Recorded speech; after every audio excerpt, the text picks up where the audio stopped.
അസ്സലാമു അലൈക്കും, നമസ്കാരം. ഇന്ന് ഞാനിവിടെ വന്നിട്ടുള്ളത് നമുക്ക് പഞ്ചായത്തിൽ എഴുതി കൊടുത്തിട്ട് കിട്ടുന്ന പച്ചക്കറി ഉണ്ടാക്കാൻ വേണ്ടിയിട്ടുള്ള ചട്ടികൾ. അപ്പോൾ ഇതുപോലത്തെ ചട്ടിയാണല്ലോ വരല്. കഴിഞ്ഞ പ്രാവശ്യം നമുക്ക് കിട്ടിയത് ഇതുപോലത്തെ 10 എണ്ണമായിരുന്നു. ഇപ്രാവശ്യം കിട്ടിയത് 10 എണ്ണമാണ്. കഴിഞ്ഞ പ്രാവശ്യം തൈകളും ഇത് വളങ്ങളൊക്കെ മിക്സ് ചെയ്ത മണ്ണും പിന്നെ ചട്ടിയായിരുന്നു. ഇപ്രാവശ്യം കിട്ടിയത് ചട്ടി, വിത്ത്, വളങ്ങൾ, അതിനുള്ളൊരു സ്പ്രേ ബോട്ടിൽ, അതിനുള്ള ലിക്വിഡുകളൊക്കെ കീടനാശിനിക്ക് തളിച്ചെടുക്കാനുള്ളതൊക്കെ കിട്ടിയിട്ടുണ്ട്.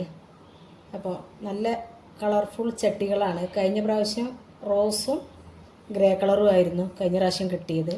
അതിനുള്ള വളം, ഇത് മണ്ണ്, എല്ലാ സംഭവങ്ങളും എല്ലാം കൂടി ചേർത്ത് കിട്ടുമ്പോൾ നമുക്കൊരു ഉപകാരമാണ്. നമുക്ക് ഇതിൽ നിന്നൊക്കെ കുറേശ്ശെ ചേർത്തുകൊണ്ട് നമ്മളെ മണ്ണിൽ കൂട്ടി മിക്സ് ആക്കിയിട്ട് ഇതിൽ ഇട്ട് കൊടുക്കുക. എല്ലാ സംഭവങ്ങളും കിട്ടിയിട്ടുണ്ട്. അത് നമ്മൾ അളന്നെടുക്കണ ഒരു ഔൺസ് ഗ്ലാസ് വരെ ഉണ്ട്.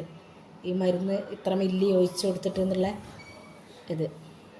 അപ്പോൾ നിങ്ങൾക്കെല്ലാവർക്കും വീട്ടിൽ ഇതേപോലെ പഞ്ചായത്തിൽ നിന്ന് ചട്ടിയൊക്കെ കിട്ടീനോ എന്നുള്ളവരൊക്കെ കമൻറ്റ് അറിയിക്കേണ്ടി.